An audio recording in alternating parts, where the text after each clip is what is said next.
मैं अत्यंत आनंदित हूँ।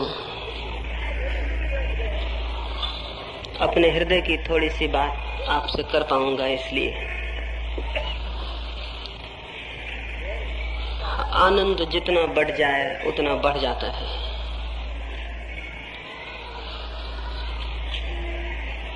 जो मुझे दिखाई पड़ता है, जीवन जैसा सुंदर, जैसा संगीत से पूर्ण, जैसा आह्लादकारी,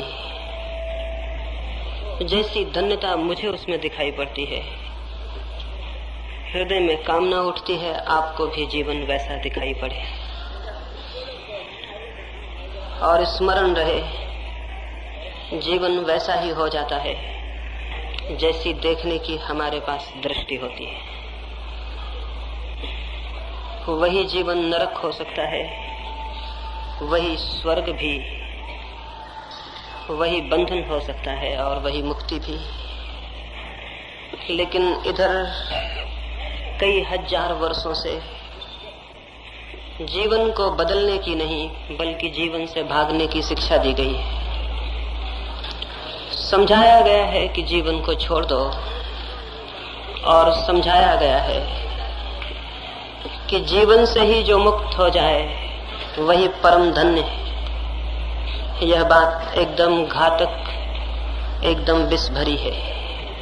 इस शिक्षा का ये दुष्परिणाम हुआ, इस संस्कार का ये दुष्परिणाम हुआ कि जो जीवन बदला जा सकता था, जो दृष्टि इसी जीवन में परमात्मा को अनुभव कर सकती थी, उसके पैदा होने की सारी संभावना समाप्त हो गई। जो लोग जीवन से भागना शुरू कर देते हैं, वे जीवन को बदलने में असमर्थ हो जाते हैं। और वे लोग भी जीवन को बदलने में असमर्थ हो जाते हैं जो जीवन को भोगना शुरू कर देते हैं। जीवन को भोगने वाला भोग में भटक जाता है, जीवन से भागने वाला भागने में, और जीवन को जानने से दोनों वंचित रह जाते हैं। दो ही प्रकार के लोग हैं, दो ही प्रकार की शिक्षाएं हैं, दो ही प्रकार की दृष्टियां हैं, और उन दोनों दृष्टियों के तनाव में, उन दोनों दृष्टियों के टेंशन में मनुष्य का निरंतर निरंतर जीवन क्षीण होता गया, अंधकारपूर्ण होता गया। एक छोटी सी कहानी मैं कहूं और फिर जो मुझे कहना है वो आपसे कहने चलूं। एक पागल खाने में कुछ लोग पागलों का अध्ययन करने और उन्हें समझने गए। मित्रों का एक मंडल वहां गया। उन्होंने एक एक पागल के पास जाकर उसके जीवन में घटी दुर्घटना को समझने की कोशिश की। एक पागल के पास वे बहुत देर तक रुके रहे और न केवल उस पागल के जीवन को उन्होंने समझा, वरन उनके हृदय को भी उसके जीवन ने छुआ। उस पागल खाने के चिकित्सक ने उस पागल के संबंध में बहुत सी बातें उन्हें बताई। वह अत्यंत दया योग्य पागल था। उसकी आंखों से आंसू बह रहे थे और उसके होंठ कुछ कहना चाहते थे, उसके लिए फड़क रहे थे लेकिन कह नहीं पाते थे। और उसके हाथ में एक बहुत बड़ी मनुष्य के ही बराबर एक स्त्री की पुतली थी, एक प्रतिमा थी, एक गुड़िया थी, और उस गुड़िया को वो हृदय से लगाए हुए था। उन लोगों ने पूछा चिकित्सक को कि इस पागल को क्या हो गया है, तो सारी घटना बताई गई, समझाया गया। वो जब युवा था, कोई 20 साल पहले की बात है, तब वो किसी युवती को प्रेम करता था। इतना प्रेम किया था उसने कि उसके अभाव में उससे अलग होकर वो या तो पागल होता या आत्मघात कर लेता। किसी भांति उसके घर के लोगों ने उसे आत्मघात करने से बचा लिया, तो वो पागल हो गया था। और तब से इन 20 वर्षों में उस युवती की गुड़िया को बनाकर उससे ही प्रेम किया करता था, उससे ही बातें किया करता था। वे सभी जो इस कथा को सुने दुखी हो आए और उनकी आंखें भी गीली हो गईं। उन्होंने पूछा कि उस लड़की का फिर क्या हुआ। चिकित्सक ने बताया उसने दूसरे व्यक्ति से विवाह कर लिया। और तब वे आगे बढ़े और दूसरी कोठरी के समक्ष पहुंचे और उस चिकित्सक ने कहा, यही वो दूसरा आदमी है। वे सब हैरान हो गए। उन्होंने पूछा, इसे क्या हुआ? चिकित्सक ने कहा ये उस लड़की से विवाह करने के कारण पागल हो गया। इसने बहुत कोशिश की, इसने मरने की कोशिश की, लेकिन लोगों ने मरने न दिया और तब ये पागल हो गए। वे दोनों ही पागल हो गए। जिसने युवती को प्रेम किया और न पा सका, और वो भी जिसने उसे पा लिया। ये कहानी बहुत अजीब मालूम होगी, लेकिन अधिक लोगों के जीवन में यही कहानी घटित होती है। और एक दो छोटी घटनाएं कहूंगा ताकि मेरी बात का जो प्रारंभ बिंदु है वो आपके ख्याल में आ जाए। एक कारागृह में एक ही सुबह दो व्यक्तियों को फांसी होने वाली थी। उनमें एक बहुत बड़ा पापी था, जिसको हम पापी कहते हैं, जिसने जीवन में जो भी बुरा था सब किया था और जीवन के सब भांति के कड़वे अनुभव लिए थे। और दूसरा एक पुरोहित था, एक पादरी था, एक सन्यासी था। वो राज्यद्रोह में पकड़ा गया था। उसने कोई पाप कभी नहीं किया। जहां जहां पाप की छाया था वो वहीं वहीं से दूर रहा। उसने जीवन को अत्यंत पवित्रता में और प्रार्थना में व्यतीत किया था। उन दोनों को फांसी होने वाली थी। जो उस कारागृह का पुरोहित था, मरने के पहले लोगों को परमात्मा की याद दिलाने वाला, वो आया। वो पहली कोठरी में गया और उसने उस पापी को कहा कि क्षमा मांगो परमात्मा से, दुखी हो, प्रार्थना करो और पश्चाताप करो। उस पापी की आंखों से आंसू बहने लगे। वो रोने लगा और उसने कहा कि हे परमात्मा, क्षमा कर उन पापों के लिए जो मैंने किए, और मुझे बल दे कि अगले जन्म में उन पुण्यों को जिन्हें मैं करना चाहता था उनके करने की शक्ति और संकल्प पा सकूं। वो दुखी था जो पाप उसने किए उनके लिए, और दुखी था उन पुण्यों के लिए जो वो नहीं कर पाया। उसको प्रार्थना करवाकर पुरोहित दूसरी कोठरी में गया। वहां एक दूसरा पुरोहित बंद था। उसकी आंखों से भी आंसू बहते थे। पादरी ने उसे कहा कि क्षमा मांगो, जीवन में तुमने जो भूलें की हैं और पश्चाताप करो। उस पुरोहित ने कहा, मेरे मित्र, जरूर मैं पश्चाताप कर रहा हूं, लेकिन उन पापों के लिए नहीं जो मैंने किए, बल्कि उन पापों के लिए जो मैं नहीं कर पाया।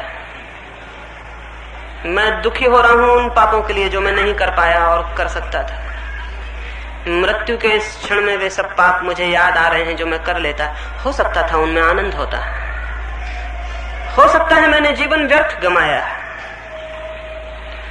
और उसने कहा कि मेरे मित्र, तुम अभी युवा हो और तुम भी उसी मार्ग पर हो जिस पर मैं गया। मैं तुमसे प्रार्थना करूंगा कि मैं तो मर रहा हूं, लेकिन तुम पाप करने से मत चूकना, क्योंकि जो पाप करने से चूक जाता है बाद में पछताता है। वो युवा पादरी बहुत हैरान हुआ। पास में ही कोठरी में एक पापी पछता रहा था उन पापों के लिए जो उसने किए, और पास में ही एक पुरोहित पछता रहा था उन पापों के लिए जो वो नहीं कर पाया। जीवन दोनों ही तरह से उलझ जाता है। ये दो जीवन के रूप करीब करीब हर मनुष्य के सामने विकल्प होकर खड़े हो जाते हैं। एक रास्ता है जीवन में वासनाओं को भोगने का, उनमें डूब जाने का। एक रास्ता है उनसे भाग जाने का, उनके प्रति पीठ मोड़ लेने का। और ये दो ही बातें निरंतर हमारे समक्ष हैं। मैं आपसे निवेदन करूंगा, दोनों ही बातें जीवन को नष्ट कर देती हैं। संसार भी नष्ट कर देता है और संन्यास भी। भोग भी नष्ट कर देता है और त्याग भी। क्या कोई और दृष्टि भी हो सकती है जीवन के प्रति जागने की? क्या कोई और मार्ग भी हो सकता है? उसकी मैं चर्चा करूंगा, लेकिन इसके पहले कि मैं उसकी चर्चा करूं, ये कह देना, ये समझ लेना जरूरी होगा कि ये दोनों मार्ग क्यों जीवन को नष्ट कर देते हैं। भोग का मार्ग क्यों जीवन को नष्ट कर देता है। जीवन भर इच्छाओं और वासनाओं के पीछे दौड़कर जीवन क्यों समाप्त हो जाता है। हाथ क्यों रिक्त रह जाते हैं और खाली। कोई उपलब्धि, कोई प्राप्ति, प्राणों का कहीं पहुंचना क्यों नहीं हो पाता। नहीं हो पाता, ये तो हम जानते हैं अपने अनुभव से भी, औरों के अनुभव से भी। मनुष्य जाति के हजारों वर्ष के अनुभव यही कहते हैं, नहीं पहुंचना हो पाता। वासना में जितना दौड़ते हैं, जितना डूबते हैं, मन और रिक्त और खाली होता चला जाता है। मन भरता नहीं, मन पूर्णता को नहीं पाता। मन और भी खाली और रिक्त हो जाता है, और रिक्त मन ही दुख है। रिक्त मन, आकांक्षाओं और प्यासों और अभीप्साओं से भरा हुआ मन, लेकिन जिसकी पूर्ति कुछ भी न हो पाई हो, ऐसा मन दुख और संताप है। लेकिन कुछ भी करें, कुछ भी पालें, कैसे भी दौड़ें, जीवन में कोई भी उपलब्धि बन जाए, फिर भी ये मन तो भरता नहीं। आज तक किसी का भी भरा नहीं। एक सुबह एक राजा के महल के द्वार पर बड़ी भीड़ थी। भीड़ बढ़ती ही गई, सुबह से सांझ हो गई, धीरे धीरे पूरी राजधानी ही राजमहल के द्वार पर इकट्ठी हो गई। एक बड़ी उपद्रव की बात हो गई थी, एक बड़ी उलझन की बात हो गई थी। सारा गांव उत्सुक हो गया था, राजा बड़ी मुसीबत में पड़ गया था। सुबह सुबह एक भिक्षु ने उसके दरवाजे पर भिक्षा मांगी थी। राजा ने उससे कहा था कि तुम पहले याचक हो, जो भी मांगोगे मैं दे दूंगा। भिक्षुक ने कहा एक बार सोच लें, क्योंकि ऐसा भी हो सकता है कि न दे पाए। ऐसे में कोई बड़ी मांग लेके नहीं आया हूं, देखते हैं मेरा भिक्षा पात्र बहुत छोटा है, इससे ज्यादा मांगूंगा भी तो रखूंगा कहां।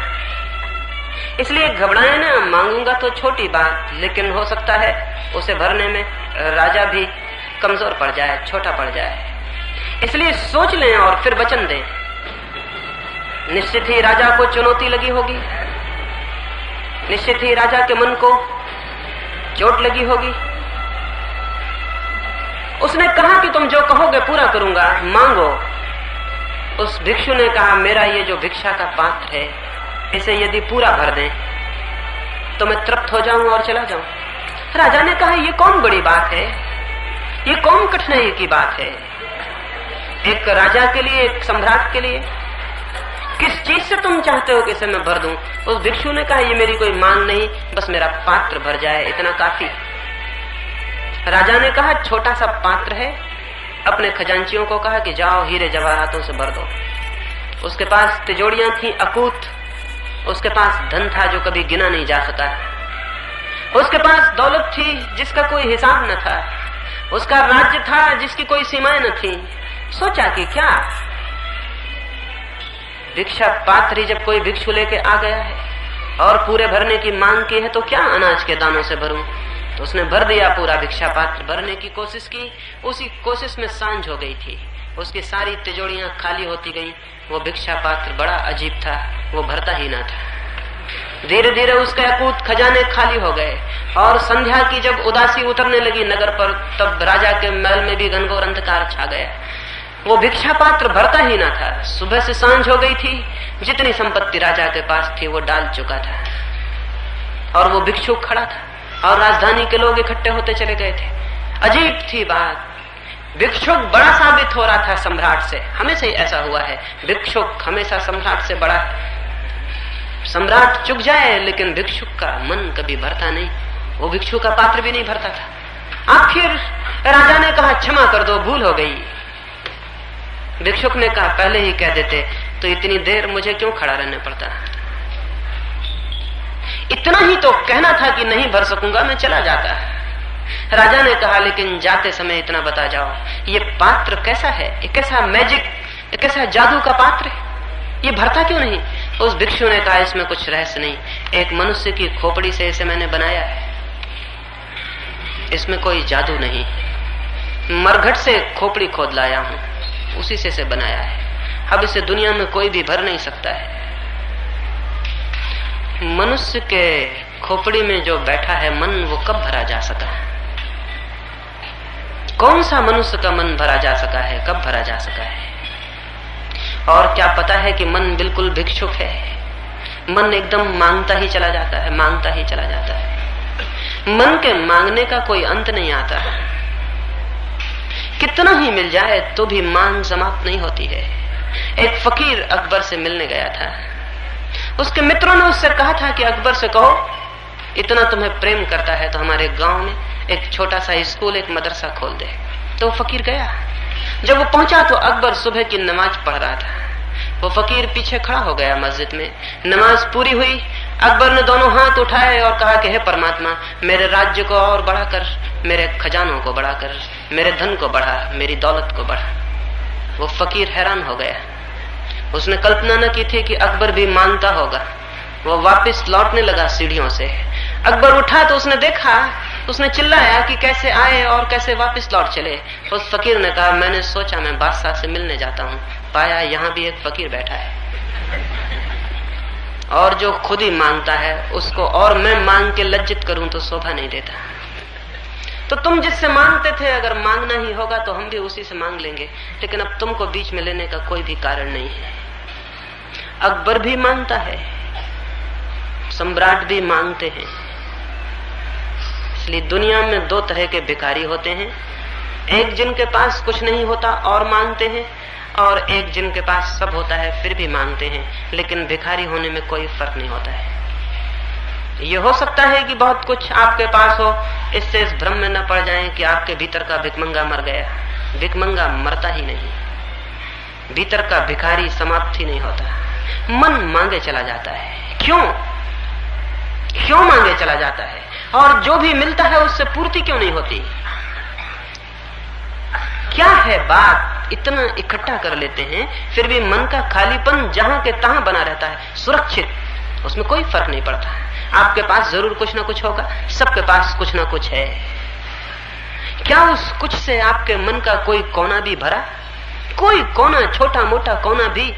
अगर मन का कोई छोटा मोटा कोना भी भर गया हो तो आशा बन सकती है कि कभी पूरा मन भी भर जाएगा। लेकिन अगर मन का कोई कोना भी नहीं भरता, जो भी हम इकट्ठा कर लेते हैं उससे मन की इंच भर जमीन भी नहीं भरती, तो फिर हम कितना ही इकट्ठा कर लें उससे मन नहीं भर सकेगा। जरूर कोई बात है जहां हम इकट्ठा करते हैं और जहां मन की रिक्तता है, ये कोई दो तल पर होगी। इन दोनों के तल अलग होंगे, इसलिए हम एक तरफ इकट्ठा भी करते चले जाते हैं, दूसरी तरफ मन खाली का खाली भी रहा आता है। शायद हम जो भी इकट्ठा करते हैं वो मन में पहुंचता ही नहीं, इसके अतिरिक्त और कोई अर्थ नहीं हो सकता है। जो हम इकट्ठा करते हैं वो मन में पहुंचता ही नहीं, पहुंचेगा भी कैसे? जो भी हम इकट्ठा करते हैं वो बाहर है और मन भीतर है, और जो भी हम इकट्ठा करते हैं वो बाहर है और मन भीतर है। भीतर और बाहर का संबंध ही क्या? भीतर और बाहर का जोड़ ही क्या? ऐसे ही है जैसे मेरा घर खाली हो, मैं पड़ोस के घर में सामान इकट्ठा करता रहूं, तो मेरा घर इससे कैसे भर जाएगा? हाँ, पड़ोस का घर भर जाएगा, लेकिन मैं तो खाली रहूंगा। मन है खाली, जो खाली है वो भीतर है, और जो भराव की सारी चेष्टा है वो बाहर है। बाहर और भीतर का कहीं कोई मेल नहीं होता। बाहर चीजें इकट्ठी होती चली जाती हैं, भीतर दरिद्रता सुरक्षित बनी रहती है। इसीलिए तो कितना ही धन हो, दरिद्रता नहीं मिटती, पॉवर्टी नहीं मिटती, भिखमंगापन नहीं मिटता। किसी का नहीं मिटा, सिकंदर का नहीं मिट सकता, नेपोलियन का नहीं मिट सकता, स्टालिन या हिटलर का नहीं मिट सकता, हेनरी फोर्ड या कार्नेगी का या किसी और का नहीं मिट सकता। कितना ही धन हो, कार्नेगी मरता था तब उसके पास 4 अरब रुपए थे, लेकिन मरते वक्त बहुत उदास था। और किसी मित्र ने पूछा कि इतने उदास हो, तुम तो प्रसन्नता से मरो, कम से कम तुमने तो बहुत इकट्ठा किया। कार्नेगी ने कहा, सब योजनाएं असफल हो गई, मेरे इरादे 10 अरब इकट्ठा करने के थे और केवल 4 ही मैं इकट्ठा कर पाया। केवल 4 और 10 की योजना थी, और इस भूल में न रहे कि 10 इकट्ठे हो जाते तो योजना वहीं टिक जाती, योजना आगे चली जाती। योजना बढ़ती है क्षितिज की भांति। आकाश को देखते हैं ना, रोज जमीन को छूते हुए दिखता है, पास में ही आकाश जमीन को छू रहा है, और फिर बढ़ते चले जाएं, बढ़ते चले जाएं। आप बढ़ते हैं, आकाश भी बढ़ता चला जाता है। अब तक कोई आदमी पहुंच नहीं सका उस जगह जहां आकाश जमीन को छूता हो। असल में आकाश जमीन को कहीं छूते ही नहीं, सिर्फ दिखाई पड़ता है। और दिखाई इसलिए पड़ता है कि आंखें हमारी कमजोर हैं। अगर आंखें हमारी और तेज हों और दूरभेदी हों और पारदर्शी हों और असीम तक खोज पाती हों, तो फिर आकाश कहीं छूता हुआ मालूम नहीं पड़ेगा। आंख की सीमा ही आकाश के छूने की सीमा बन जाती है। ऐसे ही जैसे जैसे हम आगे बढ़ते हैं वासना में, भोग में, इच्छा में, वो जो डिजायर, वो जो वासना है आगे बढ़ती जाती है और लगता है कि थोड़ी दूर और आगे चलें तो मिलना हो जाएगा, लेकिन कितने ही आगे बढ़ जाएं फासला उतना ही होता है जितना था। अलाइस नाम की लड़की का, छोटी सी लड़की का जीवन पढ़ा होगा। परियों की कथाएं हैं अलाइस की, तो झूठी कहानियां हैं, लेकिन दुनिया में कुछ ऐसे अद्भुत लोग हुए हैं कि उन्होंने झूठी कहानियों से ऐसे सच कह दिए जो कि सत्य के नाम पर लिखे बड़े से बड़े ग्रंथों में भी उपलब्ध नहीं है। और सत्य के नाम से लिखे ग्रंथों पर तो बहुत झगड़े हो गए हैं, लेकिन छोटी छोटी कहानियों में कुछ लोग कह गए हैं जिन पर कोई झगड़ा नहीं हुआ, और इसलिए आज भी उन कहानियों में छिपी हुई सच्चाइयां बड़ी बड़ी अद्भुत रूप से ताजी और जिंदा है। अभी उन पर कोई खून खच्चर नहीं हुआ, अभी उन पर कोई मस्जिद और मंदिर नहीं बने, अभी पंडित और पुरोहित ने कोई लड़ाई नहीं लड़ी, वो दूर ताजी और स्वच्छ और जीवित है। ऐसी अलाइस की एक कहानी है। वो स्वर्ग में पहुंच गई परियों के देश में, और वहां जमीन से गई परियों के देश तक तो जरूर थक गई होगी, कौन नहीं थक जाता है। इतनी लंबी यात्रा, छोटी सी लड़की, वो बहुत थक गई, उसे भूख और प्यास लगाई। जैसे ही उसने देखा जाके तो सूरज उग रहा था, स्वर्ग में सुबह हो रही थी, और परियों की रानी एक वृक्ष के नीचे खड़ी थी और उसके हाथ में मिठाइयों का थाल था, और वो रानी उसे बुला रही थी कि आओ। वो पास ही एक दरख्त की छाया में खड़ी दिखाई पड़ रही थी। अलाइस ने दौड़ना शुरू किया। वो दौड़ने लगी तेजी से, भूख थी तेज, प्यास थी गहरी, दौड़ना था जरूरी, थकी थी फिर भी दौड़ी, क्योंकि नहीं तो फिर प्यास और भूख कैसे मिटेगी। प्रलोभन था तीव्र, सामने ही वो रानी बुलाती थी। वो दौड़ती गई, दौड़ती गई, दौड़ती गई। दोपहर हो गई, सूरज सिर पे आ गया। वो घबरा के खड़ी हो गई और उसने चिल्ला के पूछा कि क्या मामला है। सुबह से दोपहर हो गई, दौड़ते दौड़ते मेरे और तुम्हारे बीच का फासला उतना का उतना है। वो रानी अब भी खड़ी है और बुलाए जा रही है। और उस रानी ने कहा, ये ज्यादा सोच विचार मत करो, क्योंकि जो सोच विचार करता है उसका दौड़ना बंद हो जाता है। तुम तो दौड़ो और आओ, कोशिश करो, जरूर पहुंच जाओगी।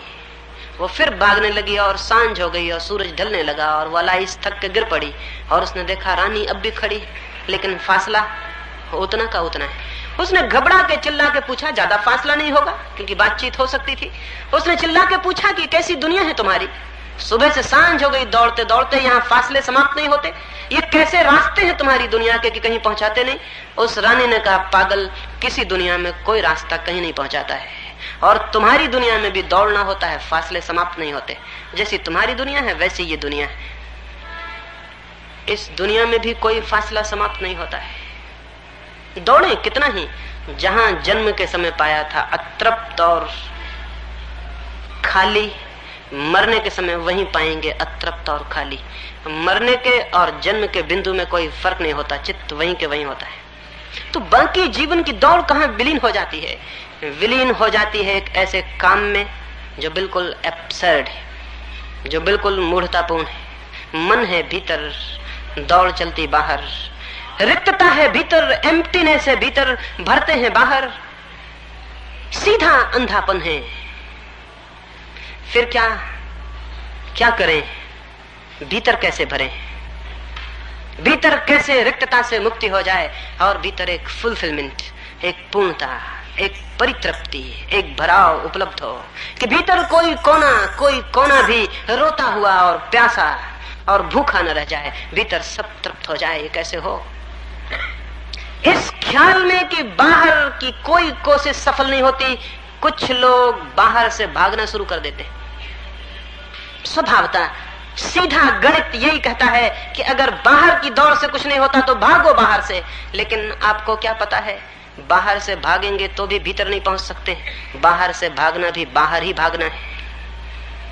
कोई आदमी धन इकट्ठा करने को दौड़ता हो, दूसरा आदमी धन को त्याग करने के पीछे लग जाए, दोनों हालत में दोनों व्यक्ति बाहर ही होते हैं। धन को इकट्ठा करने वाला भी, धन को छोड़ने वाला भी, क्योंकि धन बाहर है और दोनों की दृष्टि बाहर होती है। तथाकथित संसारी बाहर होता है, सन्यासी भी बाहर होता है।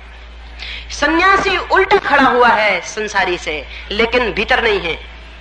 एक आदमी अपने मकान के बाहर सीधा खड़ा हुआ है, दूसरा आदमी शीर्षासन कर रहा है, मकान के बाहर ही खड़ा हुआ है, लेकिन इससे वे कोई भीतर नहीं पहुंच जाता। उल्टा खड़ा हुआ आदमी भी बाहर ही होता है, सीधा खड़ा हुआ आदमी भी बाहर होता है, भीतर इससे कोई पहुंचता नहीं। सन्यास, तथा कथित सन्यास, एक प्रतिक्रिया है, एक रिएक्शन है। बाहर सुख नहीं मिलता, बाहर की खोज से कुछ होता नहीं, इसलिए बाहर को छोड़ने के लिए दौड़ने लगो। लेकिन दौड़ोगे कहां? ठीक उल्टी दौड़ शुरू हो जाएगी। कोई स्त्री के पीछे भागता है, कोई स्त्री से दूर भागता है, लेकिन जो स्त्री के पीछे भागता है वो भी स्त्री का चिंतन करता है, और जो स्त्री से दूर भागता है वो भी स्त्री का चिंतन करता है। दोनों के चित्त स्त्री में अटके होते हैं, और स्त्री हो तो पुरुष में अटके होते हैं, धन में अटके होते हैं, यश में अटके होते हैं। और जो इस दुनिया के यश और धन से भागने लगता है, इससे उल्टा जाने लगता है, इससे दूर हटने लगता है, पलायनवादी हो जाता है, एस्केप करने लगता है, उसका चित्त किसी परलोक में सुखों की कामना करने लगता है। वो सोचने लगता है कि यहां मैंने स्त्रियां छोड़ी तो स्वर्ग में अप्सराएं मिलनी चाहिए, नहीं तो स्वर्गों की कल्पनाएं कौन करे, और वहां अप्सराओं की कल्पनाएं कौन करे, और यहां मैंने जो कुछ छोड़ा वो मुझे वहां कई गुना ज्यादा होकर मिलना चाहिए। इसलिए उसकी कल्पनाएं, उसकी वासनाएं किसी दूरगामी लोक पर स्थिर हो जाती। लेकिन इससे कोई अंतर नहीं पड़ता। स्वर्ग की खोज भी बाहर है, परलोक की खोज भी बाहर है, और इसलिए न संसारी का मन भरता है और न सन्यासी का मन भरता है। दोनों ही रिक्त और खाली रह जाते। फिर संसारी जिस जिस बात को भोगता है, निरंतर खोजता है जिन जिन वासनाओं को, जितनी उन वासनाओं की पटरी पर उसकी दौड़ होती है, उतनी ही वासनाएं और गहरी और प्रगाढ़ हो जाती। जिन जिन रास्तों से हम बार बार गुजरते हैं वे रास्ते मजबूत हो जाते हैं, वे रास्ते हमारे जीवन के सहज मार्ग हो जाते हैं। फिर उन्हीं रास्तों पर हमें दौड़ना पड़ता है, फिर उन्हीं रास्तों पर हम रोज रोज पुनरुक्त होते हैं, रोज उन्हीं को रिपीट करते हैं, वो और गहरे होते चले जाते हैं। धीरे धीरे जीवन जड़ लीकों पर दौड़ती हुई मशीनों की भांति हो जाता है। विलियम जेम्स एक होटल में बैठा हुआ था एक बार अमेरिका की। सामने से एक रिटायर्ड सेना से अवकाश प्राप्त एक वृद्ध जनरल निकल रहा था। वो अपने सिर पे कुछ सामान लिए हुए था। विलियम जेम्स अपने मित्र से बातें करता था। बातें करते करते उसे मजाक सूझी और उसने जोर से चिल्ला के कहा, अटेंशन। वो जो बाहर सैनिक जा रहा था अपने सिर पर बोझ लिए, वो एकदम से अटेंशन खड़ा हो गया, उसका बोझ नीचे गिर पड़ा। 2 साल हो चुके थे उसे नौकरी छोड़े हुए, लेकिन दिमाग ने एक लीक पकड़ ली थी। अटेंशन सुनते ही लीक काम कर गई, जड़ की तरह वो खड़ा हो गया। सामान उसका नीचे गिर पड़ा, उसमें बोतलें थी दवा की, वो टूट गई, उसमें कुछ और सामान था वो फूट गया। उसने आके जेम्स को कहा कि ये कैसा मजाक करते। जेम्स ने कहा कि मैं तो अटेंशन कह रहा था, आपका इससे क्या संबंध। उस आदमी ने कहा, जीवन भर इस एक शब्द के ही केंद्र पर मैं घूमा, यद्यपि मुक्त हो गया मिलिट्री से, लेकिन चित्त ने लीकें बना ली, रास्ते बना लिए, उन्हीं पर जड़ होकर घूमता हूं। मुझे तो अगर मैं मर भी जाऊं और कोई कह दे अटेंशन, तो मैं अटेंशन खड़ा हो जाऊं। उसने कहा कि मैं अगर मर भी जाऊं और कोई जोर से कह दे अटेंशन, तो मैं एकदम अटेंशन खड़ा हो जाऊंगा। मेरे बस के ही बाहर है मामला। चित्त जिस चीज को पुनरुक्त करता है, उसी चीज में गहरे से गहरे उसकी जकड़ होती चली जाती है।